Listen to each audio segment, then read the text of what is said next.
إن الحمد لله نحمده ونستعينه ونستغفره ونعوذ بالله من شرور أنفسنا ومن سيئات أعمالنا من يهده الله فلا مضل له ومن يضلل فلا هادي له وأشهد أن لا إله إلا الله وحده لا شريك له وأشهد أن محمدا عبده ورسوله أرسله بالهدى ودين الحق ليظهره على الدين كله ولو كره المشركون. أما بعد، معاشر المسلمين، قال تعالى: سبحان الذي أسرى بعبده ليلا من المسجد الحرام إلى المسجد الأقصى الذي باركنا حوله لنريه من آياتنا إنه هو السميع البصير. Tumshukuru Allah ametukutanisha tena ndani ya mwezi huu ambaye ilikuwa ni tarehe za mwisho mwezi wa Shaaban, na hapa wakati wote yazakana kwamba tuko ya mushaka yazakana kuingia katika mwezi mtukufu wa Ramadhani. Na hotuba yetu ambayo tulikuwa tumeanza silsila kuzungumzia katika mambo ya itikadi, katika jambo muhimu ambayo tumezungumzia pia ni masala ya Isra wal Mi'raj. Lakini pia tulitaja katika baadhi ya fatrati au katika baadhi ya khutuwat katika maudhui hii kwamba kuzungumzia katika baadhi ya mambo ambayo muhimu Muislamu kuyafahamu na ajue yamekaaje. Tulizungumzia kuhusu mukaddima kuhusu al-Quds inda al-Yahudi.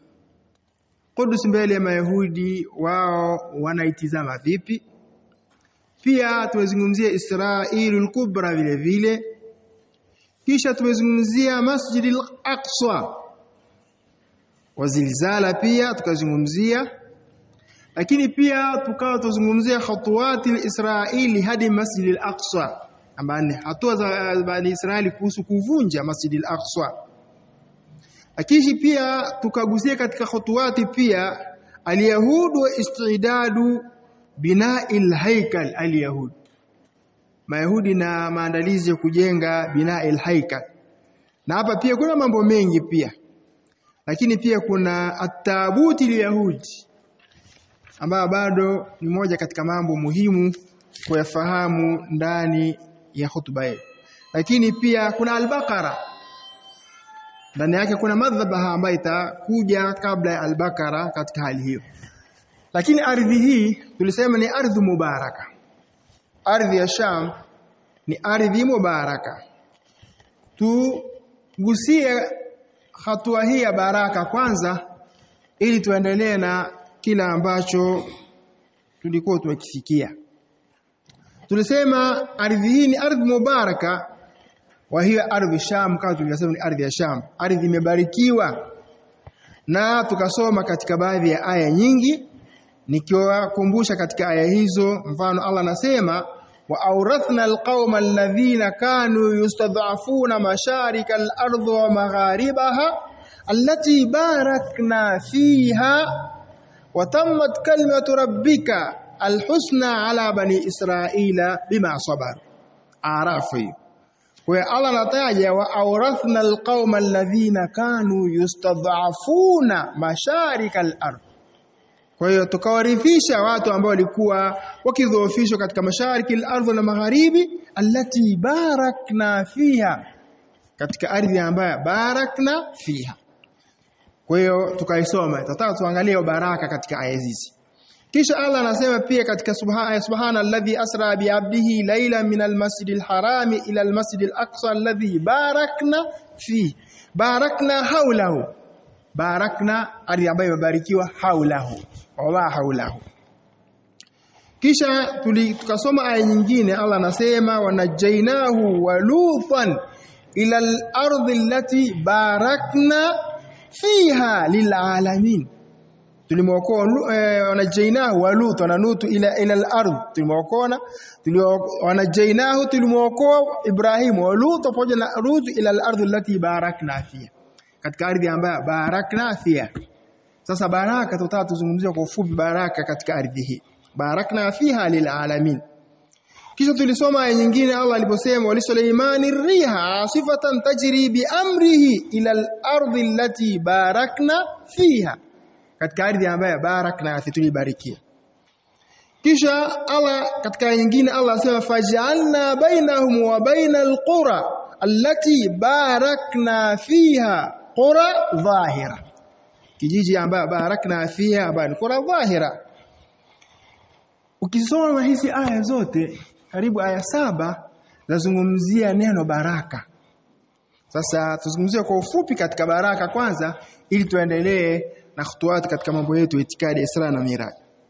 Kwa hiyo neno barakna tukasema fa kalimatu barakna awalan katika upande min nahiyatil fi'l, katika upande wa fi'l wa watu wa lugha inaitwa fi'lu madhi musnad ila dhamir, fi'l madhi ambayo imetegemezwa katika dhamiri barakna nuni hiyo. Wakati warada hadhi alkalima, neno hili limekuja katika Qur'ani mara 6 na Allah ameisifu ardhi hii ni ardhi muqaddasa ambayo tayari ardhi ambayo ameibarikia au ameibariki. Wa annahu barakaha wa baraka fiha, ameibariki ardhi na amebariki watu ambao katika ardhi, ambao tutakuja kuona katika hadithi pia ambao Mtume alayhi salatu wasallam akizungumzia. Lakini katika aya hii zote inaingia pia ma haula al-Masjid al-Aqsa, maana pembezoni Masjid al-Aqsa mubarakun, yani ardhi Sham. Ardhi ya Sham yote mubarak, imebarikiwa. Ardhu baraka ni ardhi ya baraka, alladhi barakna haula, na haula ni Baitul Maqdis wa ma haulahu Masjid al-Aqsa, ambayo ni Masjid al-Aqsa vyote ambavyo viko pembezoni mwa msikiti huu vimebarikiwa. Kwa neno barakna ardhu baraka intilaki katika aya hizi utaona barakna imekuja na kuna hudhfa al-ma'mul. Ma'mul akiondolewa katika mambo ya lugha ina katika kaida za nahwu na tafsiri vile vile hudhfa al-ma'mul yufidu al-umum. Ma'mul akiondolewa inafidisha umum wifqa al-qaida al-asasi fi qawaid at-tafsir. Maana akiondolewa ma'mul inafidisha kuenea barakna fiha. Sasa hataji ma'mul, hataji fa'il. Kwa hiyo akiondolewa maana yake inafidisha kwamba baraka inaenea, yufidul umum. Mimma dhahiri albaraka rabbaniya, katika aina za baraka. Kwa hiyo tukae katika aina za baraka al-ardhu al-muqaddasa, bal min babi tamthil, katika upande wa mfano tu, sio min babi taqyid, sio kwa sababu baraka ni kitu fulani. Baraka ala itlaq inabaki kama ilivyo. Walaysa min babi taqyid anna albaraka fi mawqi al-ard, baraka hapa katika ardhi yenyewe namna pale ilipo. Anna hadhihi al-ard istirtajia bitibari qalbi al-alim, ni ardhi ambayo tayari ufuatana iko katikati ya ulimwengu. Kwa hiyo imebarikiwa kwa kuwa katikati ya ulimwengu, manake baraka zinaingia nyingi kwa kuwepo hivyo. Kadhalika anna hadhihi albaraka min madhahir albaraka allati tudhahir au tadhharu linnas, katika aina za baraka ambayo pia zinadhihiri kwa watu, munakha al-ard, hali ya hewa. Hali ya hewa ni nzuri katika ardhi hii.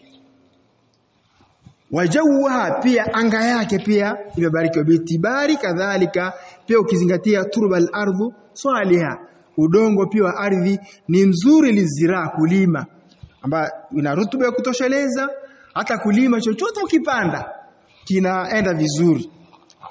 Yatahaqqaqu fiha iqtisad, maana hapa sasa uchumi unakuwa uko juu vile vile kutokana hata na hali ya ardhi yenyewe, baraka ya ardhi, udongo wa ardhi wenyewe, barakna fiha.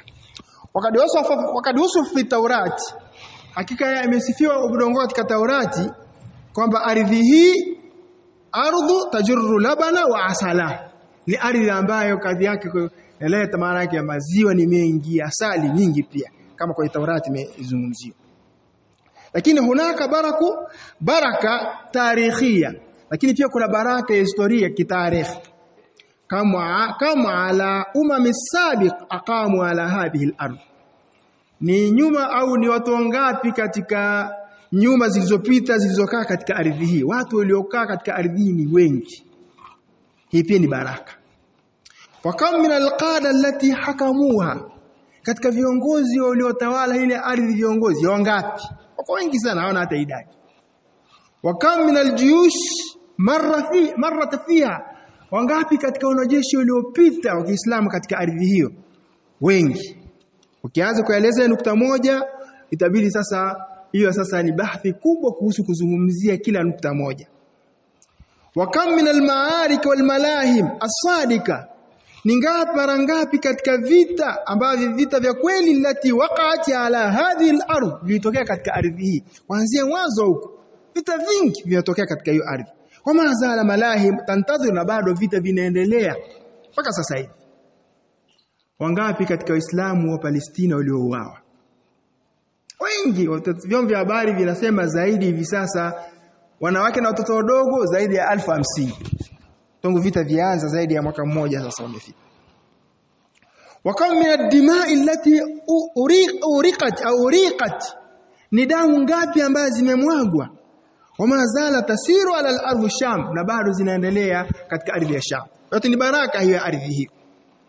Wa kam min ash-shuhada'i alladhina qaddamatuhu hadhihi al-ardh Sham, ni mashahidi wangapi ardhi hii ya Sham imetangulia mbele? Wako wengi. Sawa kana mina salaf, sawa katika salaf kuanzia maswahaba na tabi'ina waliofuata wengi, au min al-khalaf, au waliokuja baada ya maswahaba na kuendelea ila qiyamisa. Wa kama yantadhiruha min hadhihi fi al-mustaqbal, na katika hadithi zilizokuja ni wangapi ambao mashahidi watakufa katika muda unaokuja sasa baadaye. Kama Mtume alayhi salatu wasallam aliposema kiyama hakitasimama mpaka Waislamu mpigane na Mayahudi. Na katika hiyo vita sasa, hiyo ardhi Sham, mti utazungumza, kama hadithi katika Sahih Bukhari na Sahih Muslim. Mti au jiwe litazungumza, atajificha Myahudi katika mti. Huyu mtu asema ya Muslim taal, ewe Muislam njoo, hadha yahudi khalfi, Myahudi yuko nyuma yangu, njoo tayari uweze kumuua. Aka ardhi ya Sham hiyo. Sasa isipokuwa mti mmoja tu ambaye tayari Mtume aliuvua, huu ndio utawaficha Mayahudi, hautawataja. Hiyo yote ni katika baraka ya ardhi hii. Hii ni katika upande wa historia, katika upande tarikhia. Kadhalika albaraka al-imaniya, kisha baraka katika upande wa imani vile vile. Fi hadhihi al-ardh, limadha? Lianna hadhihi al-ardh ardhu al-khair au ardhu al-wahy, ni ardhi ya wahy. Ardhi hii ardhu nubuwat, ni ardhi ya manabii, mitume wengi wamepita hapo. Mahdur risalat, sehemu ambayo tayari ujumbe, ndio sehemu ambayo ujumbe umeanzia hapo kwenda katika sehemu nyingine pia vile vile. Wa qama alaiha, na pia mitume wamekaa hapo. Wadufina fiha, mitume wengi pia wamezikwa katika ardhi hiyo. Anbiyaul kiram. Wa unzilat fiha alkutub arrabani, katika upande wa imani pia vitabu kutoka vya Allah subhanahu wa ta'ala vimeteremshwa katika ardhi hiyo. Wamtalaka minha risalatu sadika, dawa kutoka kwa Allah subhanahu wa ta'ala kwa ajili ya kufikishia umma na dunia kwa ujumla iliondokea hapa, na tayari dunia nzima ikaanza kujua iman na kila ambacho Allah alimekusudia kwa wanadamu. Hiyo pia ni katika upande wa iman. Wa kulluha, yote hatadullu ala anna hadhihi al-ardh ardhu iman, ardhu baraka. Inafahamisha ni ardhi ya iman, ni ardhi ambayo baraka. Kadhalika anna al-baraka baraka diniya, vile vile baraka katika baraka kwa upande wa dini. Limadha? Li'tibari ardhu islam wal muslimin, kwa kuzingatia kwamba hii ardhi ni ya Waislamu na ni ardhi ya Uislamu vile vile. Uislamu pamoja na Waislamu. Mundu al-Isra wal Miraj, kuanzia safari ya Isra wal Miraj ambayo tunazungumzia, ambapo mtume alikabidhiwa hiyo ardhi katika safari hiyo, na pale alipowaswalisha manabii mitume wote akawa yeye ndiye imamu vile vile. Kwa hiyo ni ardhi ya Islamu wal muslimina mundu al-Isra wal Miraj wa fathi al-Islam al-awwal, na kuanzia kufunguliwa ardhi hii na Waislamu wa mwanzo na akiwepo Umar radhiyallahu anhu. Bitibari duniha fi tarikh al-islam bikhasatan fi zaman Salah ad-Din, pia kuja katika wakati pia hata Salahuddin al-Ayyub amekuja akaifungua hiyo ardhi. Kwa hiyo ni ardhi ya Waislamu ardhi hii, kama tulivyosema katika upande wa baraka. na pia walqadha ala alulu wa ifsad, na pia ardhi pia baraka kumaliza ulu, watu kujiona na ufisadi ambao kutokea. Ardhi hii pia ni ardhi ya baraka. Kwa kisoma aya hizi Allah anasema barakna, alafu maamuli ameondolewa, maana yake ibaki ala itlaqiha, kama wanavyosema wanachuoni wa tafsir na wanachuoni wa nahwu na wanachuoni wa usul, kwamba baraka ibaki ala itlaqiha, kwamba baraka juu ya mutlaq imeenea, inaenea. Kwa ardhi yote ni ardhi ya baraka. Baraka ala imania, baraka kuichumi, baraka ardhi yenyewe, baraka ya mchanga wenyewe, baraka vile vile hali ya anga, hali ya hewa, ilimradi inaingia baraka yote. Baraka katika upande wa iman, baraka katika upande wa dini. Hii ni ardhi barakna fi. Allah sema subhanalladhi asra bi 'abdihi laylan min al-masjid al-haram ila al-masjid al-aqsa alladhi barakna, ambaye tumebarikia ardhi hii. Kwa hiyo Uislamu na Uislamu ukitizama hii ardhi kama Allah anavyotuzungumzia, ni ardhi baraka, imebarikiwa. Kwa hiyo tukizungumzia safari ya Isra wa Miraj kama mambo itikadi, pia moja katika jambo la kuitakidi pia na kuamini ardhi hii ni ardhi ya baraka, ina baraka nyingi. Baraka tuliyosema ibaki baraka kama ilivyo, pasina kufanyiwa taqyid, pasina kusema baraka tu katika upande fulani. Baraka ala itlaqiha, kama ilivyo, kama ilivyoachiwa. Baada ya hapo, baada ya kujua baraka sasa ya ardhi hii, na pia ardhi hii kama tulivyosema mwanzo, kila moja anaona ni ardhi ya baraka. Waislamu tunaona ni ardhi ambayo barakna fiha, na watu ambao pale pia barakna fiha vile vile. Na pia ahlul kitab nao naona ni ardhi muqaddasa, ni ardhi tukufu kwao vile vile, kwa sababu ndio kuna msikiti wao wakati wanaita haikal, ndio haikal ya mwanzo kuwekwa, na ndio msikiti au haikal kibla cha watu wenye kufanya ibada Waislamu kuelekea hapo. Hata Mtume alayhi salatu wasallam tukasema alipokuja alielekea miezi 18 akielekea katika kibla hicho, kabla hakijafutwa nasikh na mansukh, ikawa sasa watu waelekea al-Kaaba, lakini ilikuwa ni kuelekea huko vile vile. Na tukawa pia tumezungumzia hilo. Na kisha hotuba iliyopita tukasema sasa katika hatua za Mayahudi kuvunja huu msikiti Masjid al-Aqsa ili ibaki haikal yao, walioirudisha kama ilivyokuwa mwanzo. Walifanya mengi ama tumezungumzia kwa ajili ya kuendea katika kuvunja haikal. Na tena tukasema, je, uwezekano kuvunjwa upo au hapana? Tukasema hatuna sisi dalili maasum ya kwamba msikiti huu umehifadhiwa na kuvunjwa. Hatuna dalili hiyo. Na pia tukasema mambo yawezekana yakawa tusattaru fil qadar wala yudhkaru fil kutub. Yawezekana mambo ikawa katika iradatun kauniyya qadariya yameandikwa lakini hajaandikwa kwenye vitabu. Na pia tukastadili vile vile na wanachuoni wengi pia. Tukasema mfano Ibn Kathir katika Bidayatun Nihaya kwamba Hajarul Aswad limechukuliwa likapelekwa Bahrain, likakaa miaka 20 karibu na 2 sehemu hiyo. Lakini wakati huo katika vitabu kwenye aya wala hakuna hadithi wala kitabu cha tarehe, hakuna kilichoashiria kwamba kitafika wakati katika Mashia ambao dola yao Mashia wa Karamitwa watakuja kulichukua hili jiwe kwa ajili ya kuwezekana kwamba liondoka hapo ili baadaye alienda kwa Karbala huko, lakini lichukuliwa mpaka likaja likarudishwa. Na tukasoma hizo katika hutuba ilizopita.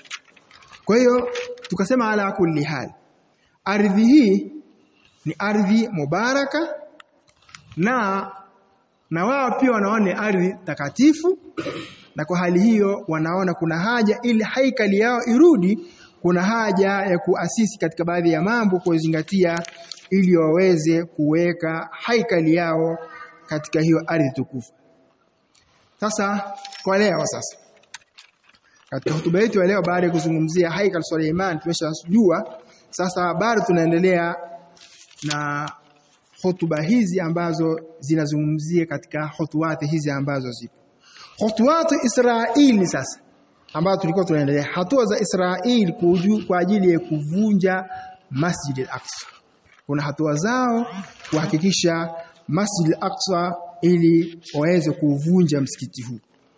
Na katika hotuba iliyopita pia tulitaja katika baadhi ya mikakati na vile vile kwa ajili ya kuhakikisha kwamba lazima uvunje, na pia tukagusia kwa umbali kwamba wamechimba maandaki chini ya msikiti, na huko kuna baadhi ya mahaikalu yao ambayo tutaiangalia katika hotuba zinazofuata baadaye, itakuwa ni mada maalum kwamba tayari na ramani pia yao ya haikalu yao ambayo ipo, na kwa sababu wana Waislamu nao pia hawakubaliani na hilo duniani, wanalichelewesha, lakini tayari msikiti chini umeshachimbwa maandaki, wanatoka na kuingia, wanaswali, wanafanyaje ili ifike siku sasa inawezekana tu hata kazalazili mara msikiti unaanguka waseme kwamba ni zalazili, mtetemeko umekuja umeangusha huo msikiti.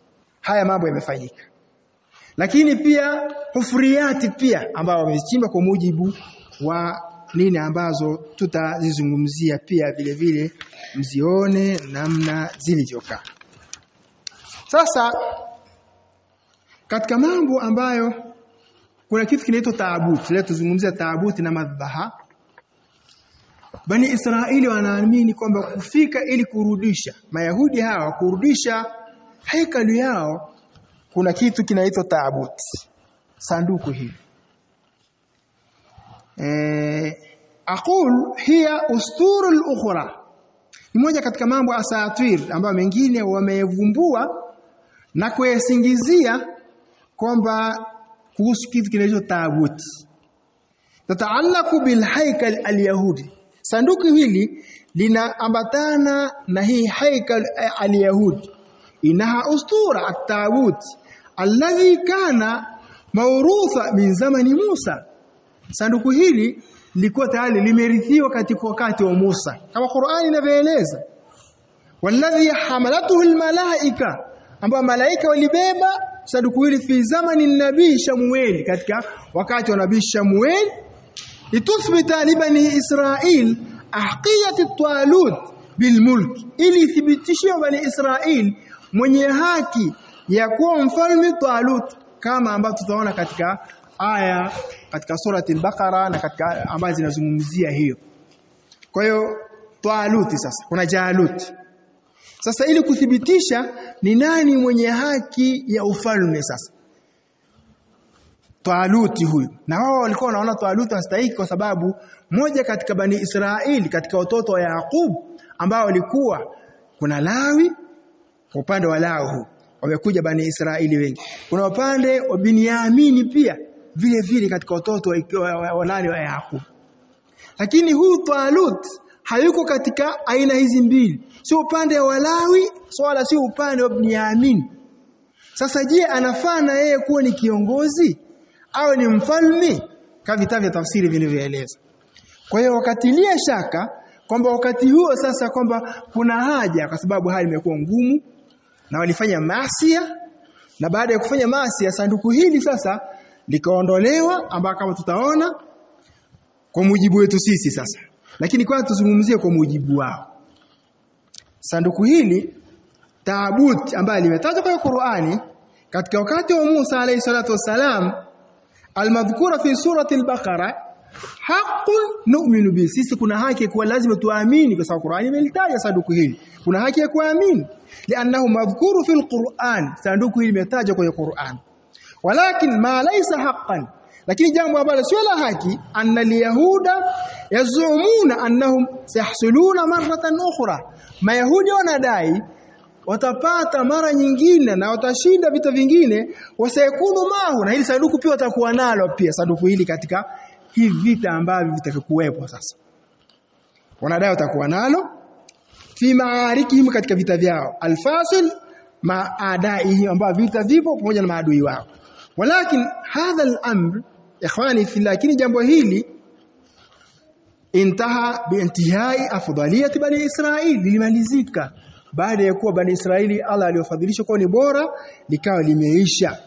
Walau baqiya fi tabut kama ingekuwa imebaki katika taabut, kuna kitu chochote ambao kuna haja kuchukuliwa, au shamahadan au khima au al-ahad yoyote au nahwiha, basi la fudhila ala fardh biqaiha, ingekuwa imebaki chochote katika hali hii, ingekuwa wangaachiwa lantaqalat ila irthi al-umma al-mufaddala al-akhira, ingeweza kuchukuliwa katika ni mirathi ya umma uliofadhilishwa, nani? Umma wa mtume, hiya ummatu Muhammad sallallahu alaihi wasallam. Wao ndio ungekuwa tayari gerithiwa ili sanduku pia na mtume sallallahu alaihi wasallam ingekuwa limebaki kama wanavyodai wao. Kama intakala ila irthiha al-Masjid al-Aqsa, kama ilivyoondoka katika kutoka Masjid al-Aqsa kwa ni kwao ambaye ilikuwa ni haikal, akarithishwa mtume sallallahu alaihi wasallam pamoja na atakayemfuata. Na hili pia ingekuwa imebaki, basi ingekuja kwa mtume. Wala ardhul mubaraka haulahu, kama ilivyorithiwa ardhi iliyobarikiwa ambayo tumesema haulahu. Walakin al-yahud ikhwani fillah la ya'tarifuna bihadha, lakini mayahudi hawakubali hili, hawakiri.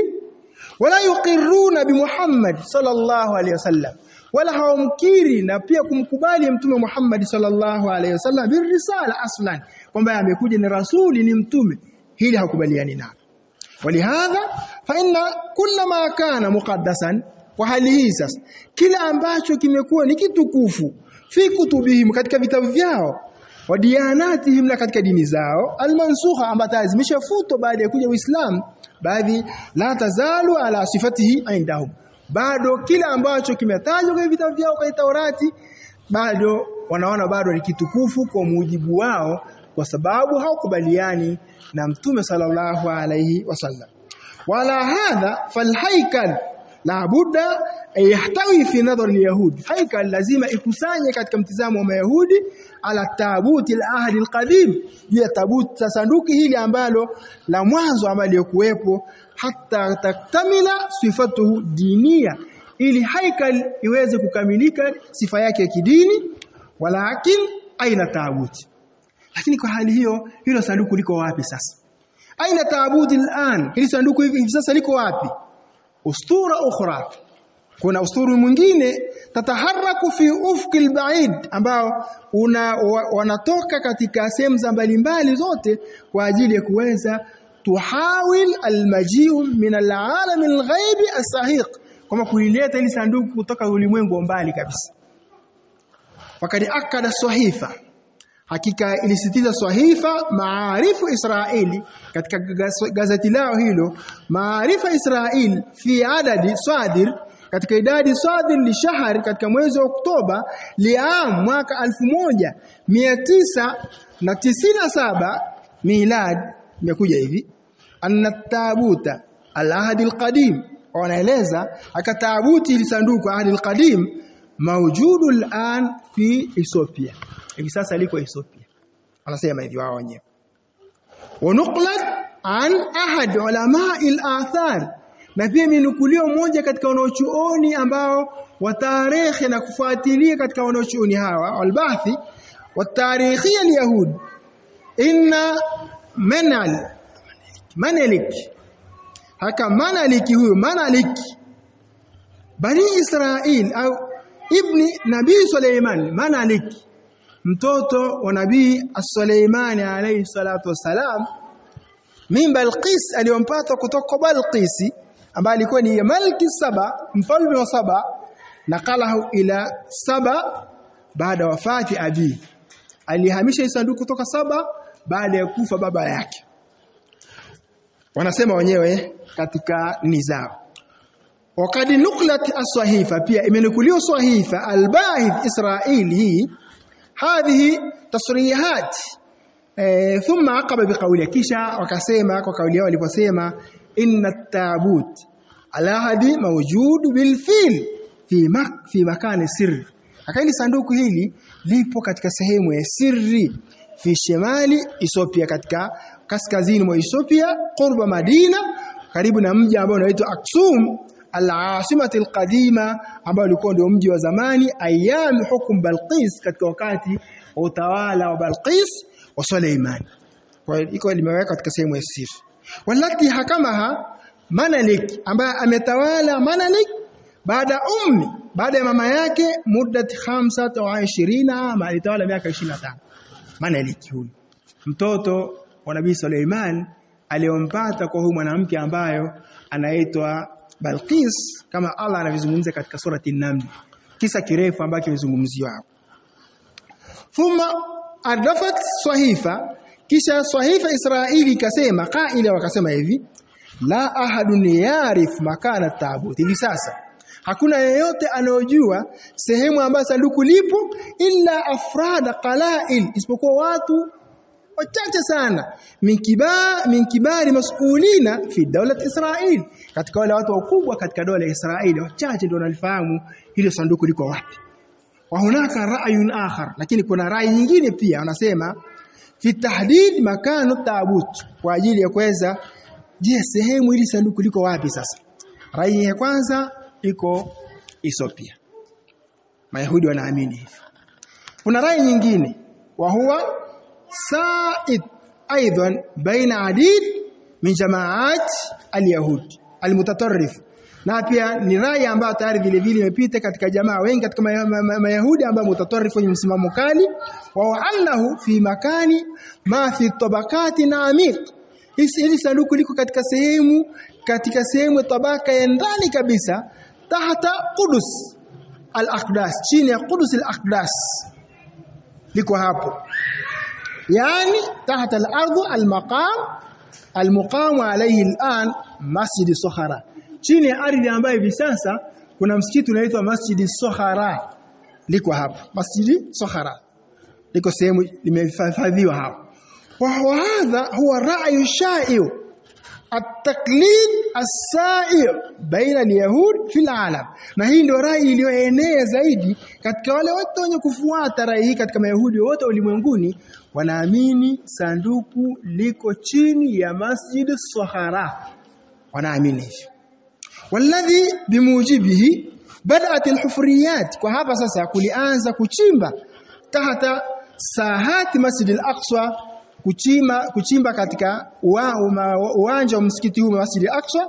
Walladhi min ajlihi sadrat al-fatwa, kwa ajili hii ilikuja fatwa al-khahamiyya, fatwa al-khahamiyya. Khahamiyya ni hawa wanachuoni maalumu ambao wao wanaojua utaratibu kwa mujibu wa Mayahudi, ni wanachuoni ambao historia wanaojua mambo mengi, wanachuoni hao. Kwa hiyo fatwa akasema bihadhari dukhul al-yahud ila dakhil, wanatahadharisha Mayahudi hawaruhusiwi kuingia kwenye Masjid al-Sokhara, huku ndani hawaruhusiwi kuingia. Kwa nini? Kwa sababu al-masjid khawfan min an tadusa alayhi al-aqdam, lisije sanduku likakanyagwa na baadhi ya watu na miguu yao, kwa sababu ni sanduku mukaddasa, ni sanduku takatifu. Sasa hii ni moja katika mambo wanayoamini. Kwa hiyo sanduku hili sasa litakapokuja katika hizo vita na sisi pia tunaona, je, tunaitakidi nini kuhusu sanduku kama Qur'ani inavyoeleza? Lakini kwao sanduku ni hilo. Maana yake lilikuwa sanduku hili wanapigana na kulikuwa kuna athari kwa mujibu wetu, na ilikuwa ni sababu ya kushinda katika vita. Lakini naona sasa pia sanduku hili pia itakuwa ni athari, sababu sasa watashinda katika vita sanduku hili wakilitanguliza likiwa mbele. Kwa hiyo ni sanduku takatifu, ni tabuti al-muqaddasa, ni sanduku takatifu, na litakapoanza kudhihiri ndio wakati tayari kwa Mayahudi umefika wa kujenga haikal, na ni wakati pia umefika vile vile wa dola yao kusimama na mambo mengine ambayo yatakuja. Sasa kabla ya sanduku hili kuna al-madhbah al-muqaddasa, kuna kitu kinaitwa al-madhbah vile vile. Na hapa manake tuna mambo ya itikadi kwa mujibu wa Mayahudi hao mawili, kuna madhbah, kuna sanduku, kuna bakara. Hivi vitu vinakaa vitatu hivi. Kwa hiyo kuamini sanduku kwa mujibu wa itikadi ya Yahudi, na tayari kuna kauli mbili ikhtalafa ulama al-Yahudi, wanachuoni wa Kiyahudi matafautiana mpaka leo. Wengine wanasema liko Ethiopia, katika wakati alipotawala Balqis ambaye alikuwa ni mfalme wa Saba. Akiwa ni mfalme, Suleimani wakati yeye pia ni nabii na pia yeye pia ni mfalme, alikuwa Suleimani Allah alimdhalishia vitu vingi na alikuwa anasikia lugha ya vitu vingi, lakini pia alikuwa na jeshi la ndege na jeshi vile vile majini na jeshi la wanadamu. Ghafla siku akamkosa Hudhuda, akawa Hudhuda hamuoni. Suleimani akasema mali la ara al-Hudhuda, mbona Hudhuda simuoni, yuko wapi? Ni mmoja katika wanajeshi wake, ama hakuwepo, ameondoka pasina taarifa na pasina ruhusa. Mwisho akatoa adhabu, atapokuja huyu Hudhuda ambaye ni ndege huyu maalum, akija sasa kuna mambo matatu: ima ni muadhibu adhabu kali, au ni mchinje, au aje na hoja za wazi. Kwa nini kaondoka pasina taarifa, na kwa nini hakueleza kwamba anaenda wapi?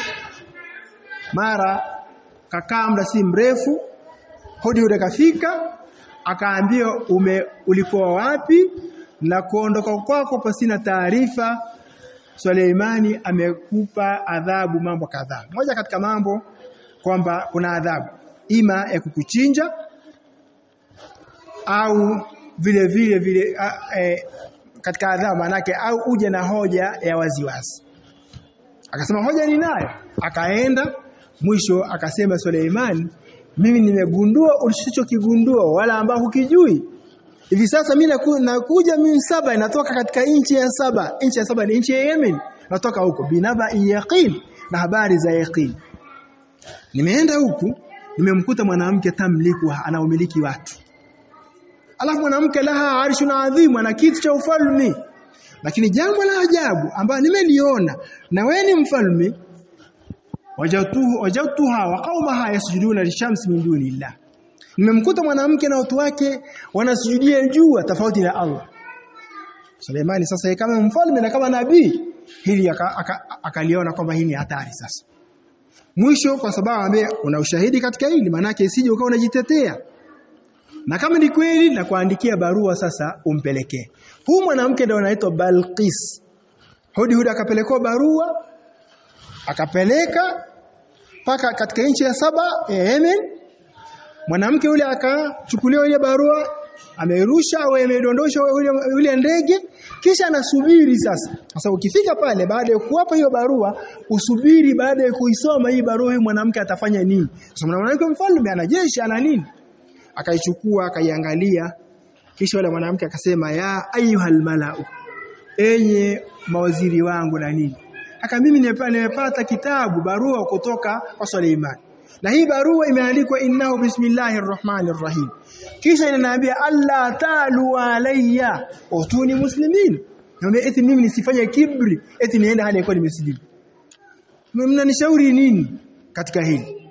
Mwanamke ameitisha sasa nguvu yake kijeshi na nini, mawaziri na nini yote. Kila mmoja akazungumza alivyozungumza kwamba sisi nahnu ulul quwwa wa ulul ba'sin shadid wal amru ilayki fandhuri madha ta'muru, kama Qur'ani inaeleza. Sisi tuna nguvu, tunaweza kupigana, wewe tuamrishe. Mwanamke alikuwa na akili, akasema lakini mimi nina rai nyingine. Naona kuna haja usole kama huyu Suleimani mtume kweli, tumpelekee zawadi. Ukusanya dhahabu ya kutosha, kama ni dhahabu na fedha apelekewe. Tutamnyamazisha hata zungumza tena. Ikakubalika hilo. Mara huyo akapelekewa hiyo zawadi sasa. Suleimani alipokwenda kuiangalia zawadi aliyopelekewa, Suleimani akasema, huyu mwanamke ananisifia na anawaza kuniringia kwa mali. Fama atani Allahu khair mimma ataakum. Mimi nimepewa na Allah jambo zuri kubwa kuliko vile mlivyopewa mimi. Nyinyi maana kuliko mlivyopewa nyinyi wewe mwanamke na watu wako. Bali nyinyi kwa zawadi yenu mnafurahi. Sasa huyu mwanamke mwambie mpelekea barua tena nyingine. Mwambie sisi sasa kama haji tutamwendea sasa na jeshi ambalo hatawezi kukabiliana nalo. Akhil matwaf, kisa kirefu kusudi kukizungumzia chote, lakini nataka nitoa sura tu ilivyokuwa. Kweli tayari ikawa mwanamke mwisho akaamua aje kwa Suleiman, na akaja hali ya kuwa amesilimu. Sasa je, baada ya kusilimu aliolewa na Suleiman? Kuna riwaya hizo. Katika riwaya ambayo amesema aliolewa ndio wakazaa huyu mtoto anaitwa Manalik, ambaye mama yake katika Saba alikuwa yeye ndio mfalme.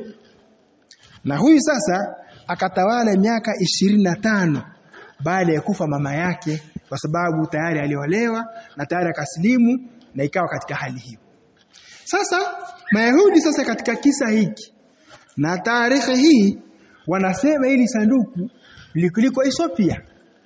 Sanduku hili lilihamishwa na Menelik katika wakati wa utawala wake, mtoto wa Suleiman aliompata kwa Balqis. Mwingine wana rai nyingine wanasema hapana, liko Masjidi Sohara, liko ndani, hufriyati zimeanza nyingi za kuchimba, lakini kwamba ikawa kuna tahadhari, haruhusiwi mtu kwenda katika tabaka ya chini kwa sababu kuogopa ili sanduku usije watu wakalikanyaga, kwa sababu ni sanduku takatifu. Aqul qawli hadha billahi tawfiq.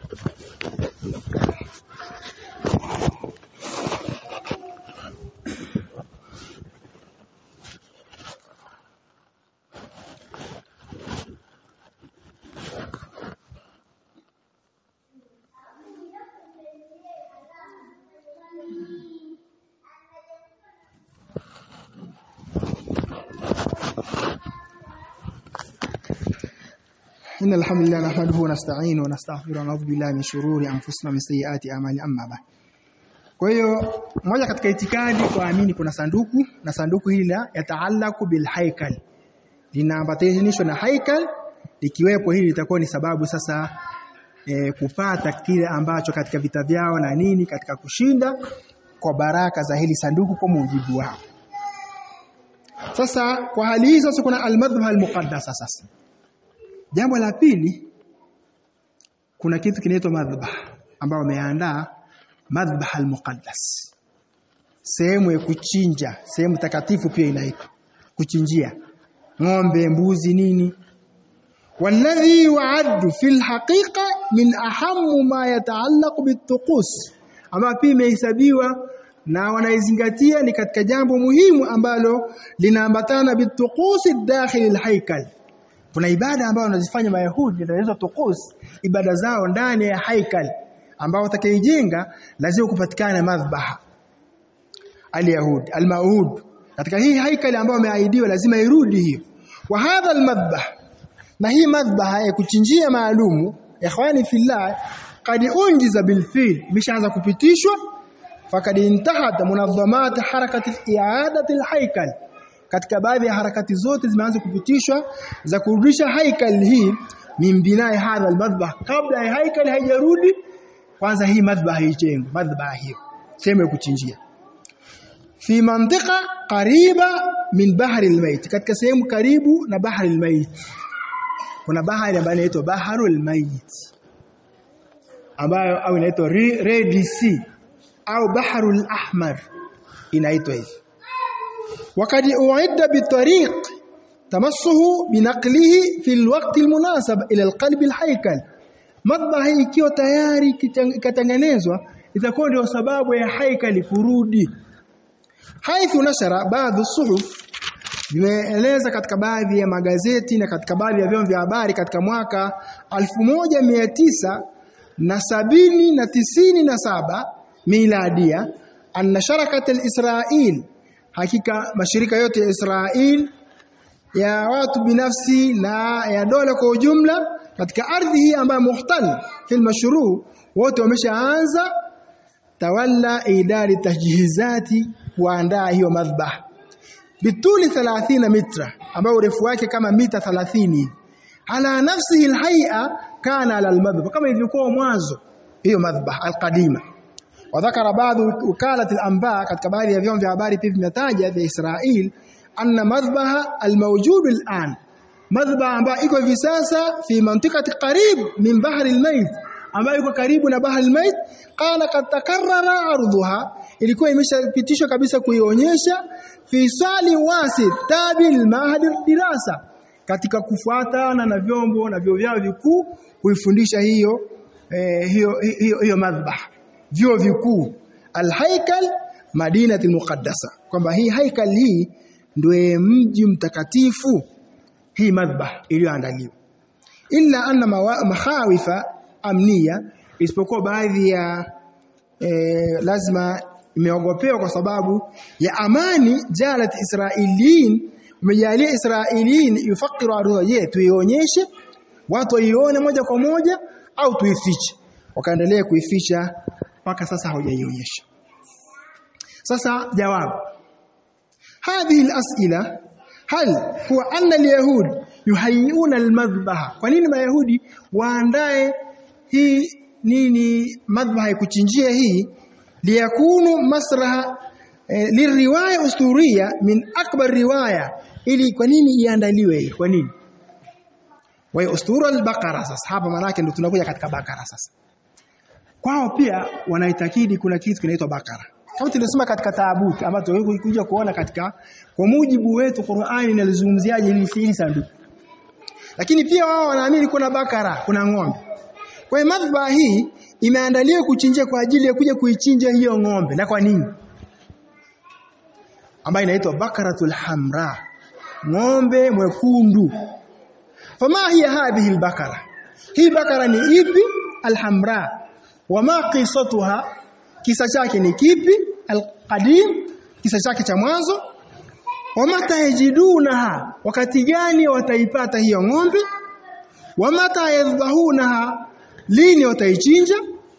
Wa kaifa istahwala ashabu al-yahudia, na vipi wamegeuka hao mayahudi biasri yote baada dhabiha ila shab, baada kumaliza kumchinja huyu ng'ombe tu watakuwa ila shab usulu shadida, watakuwa tahesabia wao ni watu wema wazuri watakashikamana bitabasuk bil yahudia, kwa sababu hivi sasa wamewaacha wayahudi, wameuacha wayahudi. Wakati huo wakichinjwa watakuwa ni watu wa imani walioshikamana na imani yao. Na haya sasa ndio ambayo tutakia tuweka wazi. Fakara katika hiyo hii al-Baqara al-Yahudiyya al-muqaddasa, ng'ombe hii huyo Kiyahudi ambaye muqaddasa, mtukufu. Aqulu ikhwani fillah, ng'ombe huyu amefungamanishwa al-Yahudiyya al-ana bisasa na masir bina'il haikal. Huyu akija sasa, akipatikana ndio wataanza kujenga haikal kama tulivyoeleza huku nyuma. Ng'ombe huyu al-Yahudiyya bimasir al-Baqara, lakini la ya'lamu almuslimuna ma hiya hikayatu alyahudiyya ma albaqara, lakini waislamu hawajui sasa mayahudi wanaelezea nini kuhusu huyu ng'ombe. Fakad ittakhadhu fi bidayati ahadihim, hakika wameanza katika mwanzo wa ahadi yao, wakati walipokuwepo Musa alayhi salatu wasalam, kuna ilahi min al-ijl, kuna Mungu wao ambao anaitwa Ijl. Tutasoma aya nyingi kuzungumzia Mungu wao huyu aliyotengenezwa na Samiri, kama Allah anazungumza katika sura At-Taha. Tutakuja kuona namna gani baada ya Bani Israeli walikuwa wao ni watu Shabullah al-Mukhtar, kama wanavyosema wao, watu bora, watu walikuwa tayari wanateswa duniani na Firauni wakati huo, na Firauni akawa tayari wanachinjwa, wanauao watoto wa kiume, wanaacha watoto wa kike, na Qur'ani kaeleza kwa urefu sana. Kisha Allah subhanahu wa ta'ala kwa huruma zake akabidi amlete Musa kwa ajili ya kuja kuokoa watu na utumwa huu wa kumwabudu Firaun na watu kuchinjwa. Musa alayhi salatu wasalam akapambana na Firaun mpaka akawatoa Mayahudi hawa au Bani Israeli katika ardhi ya Misri, wakaenda katika Kanaani. Walipofika kule, baada ya kupitishwa na Firauni akateketezwa na Allah akamwangamiza, wamekaa pale sasa. Chakula kinatoka mbinguni. Wakimaliza kula, wanasema ya Musa, tumeshashiba sasa. Sasa jua kali namna hii, si bora ungetuache sisi tu kule kwa Firauni, tulikuwa tunatumikishwa, tunafanya hiki na hiki, lakini bado tulikuwa saa zingine tunakaa kwenye kivuli. Qur'ani inaeleza Allah subhanahu wa ta'ala analeta mawingu juu yao, yanakuwa ni kivuli, tayari wamepumzika. Wamaliza kule, umeshiba tena Musa, sasa tumepumzika sawa. Sasa maji yako wapi? Si bora ungetuacha kule. Allah anasema katika Qur'ani, kisha analeta chemchemu, wanaanza kunywa. Halakuli hali watu ambao ukiwazungumzia historia zao namna walivyokuwa wameokolewa, mlikuwa ni watu bora. Allah akataka ili na nyinyi muonekane kama wanadamu kwenye dunia, na kweli Allah akawafadhilisha zaidi kuliko watu wengine. Lakini tafdhili hii na ubora huu wakaja wakauacha sasa Musa alayhi salatu wasalam anaenda sasa katika miqati ya Mola wake, amemwacha Harun huku nyuma. Samiri akaja kama ambavyo tutakuja kueleza huku, akaja akatengeneza shakli sanamu ambalo lina shakli ya bakara kama ng'ombe hivi. Kisha akawaambia huyo ndio Mungu wenu na ndio Mungu wa Musa. Wakatofautiana watu makundi matatu ambapo tutakuja kuelezea katika tukizungumzia bakara kwa mujibu hizi situ Qur'ani inasemaje. Huu ng'ombe ambaye tunamjuaje sisi huyu? Alipokuja sasa Musa alayhi salatu wasalam akakuta tayari watu wameshaacha, tayari wanaanza kuabudu sanamu hili tena. Musa kwa hasira alizokuwa nazo mpaka hata kile kitabu alwali uko nao akaitupa chini, kisha akamkamata Harun. Imekuwaje sasa? Wakati Allah alimueleza kule akiwa katika mlima kule, maajalaka ya Musa bwana kitu gani kilichokufanya uje haraka huko? Musa akaona kwa sababu nimeshafundisha bila shaka imani unaijua vizuri, akasema ajaltu rabbi litarda, Mola wangu kwamba haulai ala athari. Kama unaniuliza, Musa akafahamu swali la Allah, anamuuliza kuhusu je, umekuja huku hawa watu wamefundisha imani vizuri ya kuniabudu mimi, wanajua au umegeuka? Musa akajua swali hili, akasema mimi nimefanya haraka. Kama unaniuliza kuhusu Bani Israeli, wananifuata mimi, hakuna haona shida wanakuabudu wewe. Lakini nimekuja kwako ya Rabbi litarda, ili uniridhie. Allah akamwambia sasa kama ni hivyo, hawa watu ulioacha huko nyuma hakika lakadifatana Samiri tayari ameshofitinisha. Tutakuja kumuona Samiri ni nani. Na tayari ametengeneza sanamu linalia. Lilikuwa na sauti asali nalia. Na huyo ndio Mungu sasa wa Musa. Watu wengine wakaanza kuabudu. Musa alipokuja amekasirika Musa. Hivi jamani nimewaokoa nyinyi na Firauni. Hali yenu ilikuwa mbaya. Mlikuwa mnateswa, mlikuwa mnaabudishwa. Allah akaokoa na miujiza mingi mmeiona. Bahari, mara mara mawingu, mara chemchemu, hayo yote mmesahau. Leo tayari mnaanza kuabudu hivi sanamu. Kisa chake kirefu, Qur'ani kitabu chetu kimeeleza kwa urefu sana. Sasa Mayahudi wao kuna bakara huyu sasa. Malizia hapa. Bakara huyu ambaye tayari wao wanaamini kwamba atakapokuja itakuwa ndio sababu sasa, na huyu bakara wakamnasibisha na Musa wakati wa Musa alayhi salatu wasalam min ujul kama qala ta'ala, kama Allah alivyosema wattakhadha qauma Musa min ba'dihi min hulihim ijlan jasadan lahu khuwar alam yaraw annahum la yukallimu wa la yuhdihim sabila ittakhadhuhu wa kanu zalimin. Qur'ani inaeleza hivyo na aya nyingi zimekuja kuelezea katika kadhia hii. Faqad jaa fi ishahi 19. Tuje kwanza kwa upande wa Mayahudi kabla yetu sisi. Tunasema hapa katika Qudus au Masjid al-Aqsa tunao watu aina tatu. Sisi Waislamu tunaamini nini? Bani Israeli ambao ni Mayahudi hivi sasa wanaamini nini?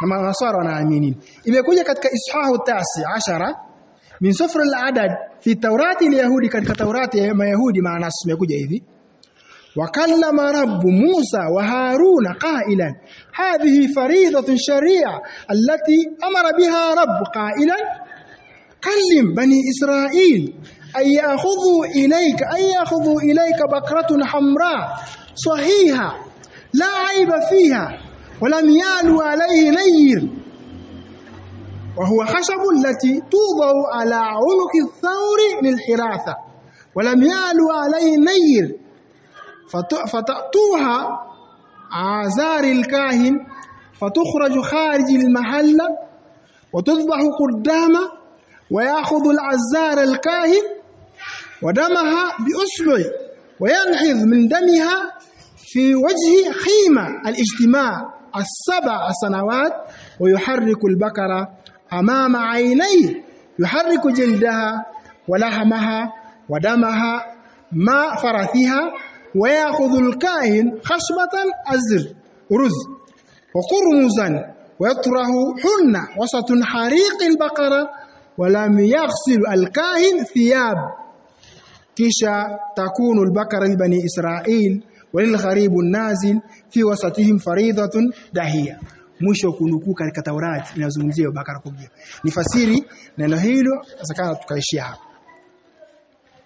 Hakika Mayahudi katika kuamini hiyo bakara imekuja katika Ishaha katika Taurati imekuja hivi kwamba wakallama rabbu Musa wa Harun. Allah alizungumza na Musa na Harun. Qailan hali ya kusema hadhihi faridatun sharia.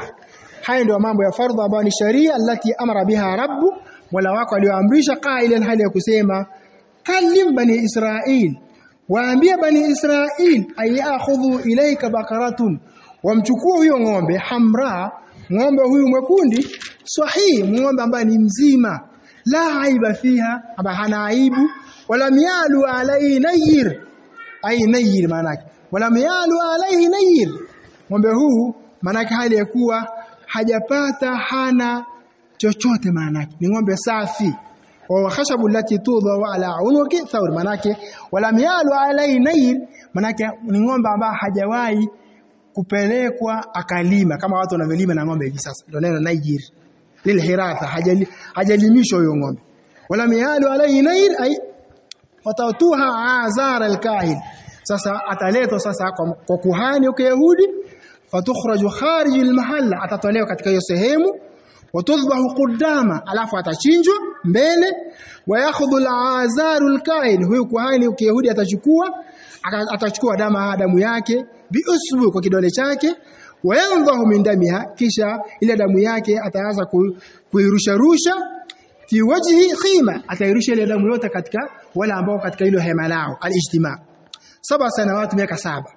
Wayuharriku albakara, kisha yule ng'ombe atachomwa moto amama ainai, mbele ya macho yote wanaangalia. Yuharriku jilda, atachoma ngozi yake, walahmaha, na nyama zake, wadamaha, na damu zake, ma faradhiha, pamoja na mavi yake.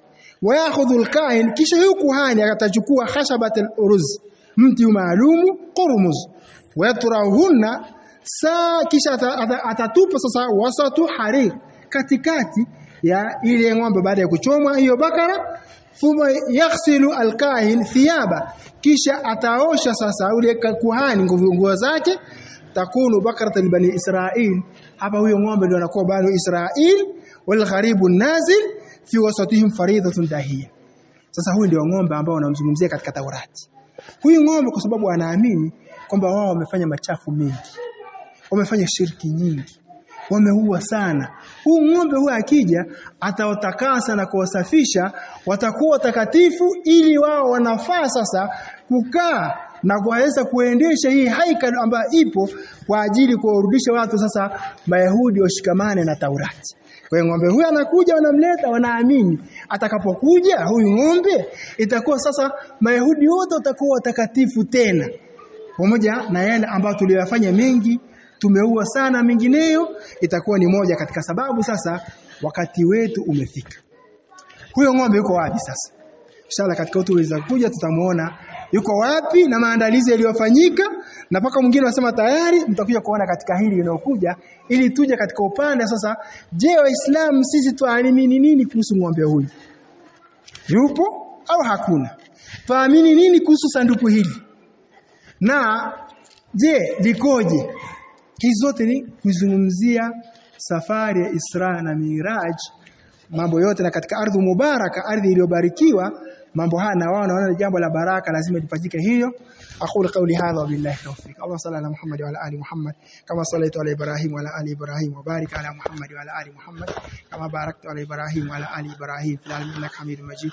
اللهم أعز الإسلام والمسلمين وأذل الشرك والمشركين ونكسي أعدائك أعداء الدين، واختم لنا بالباقيات الصالحات أعمالنا. وأقم الصلاة.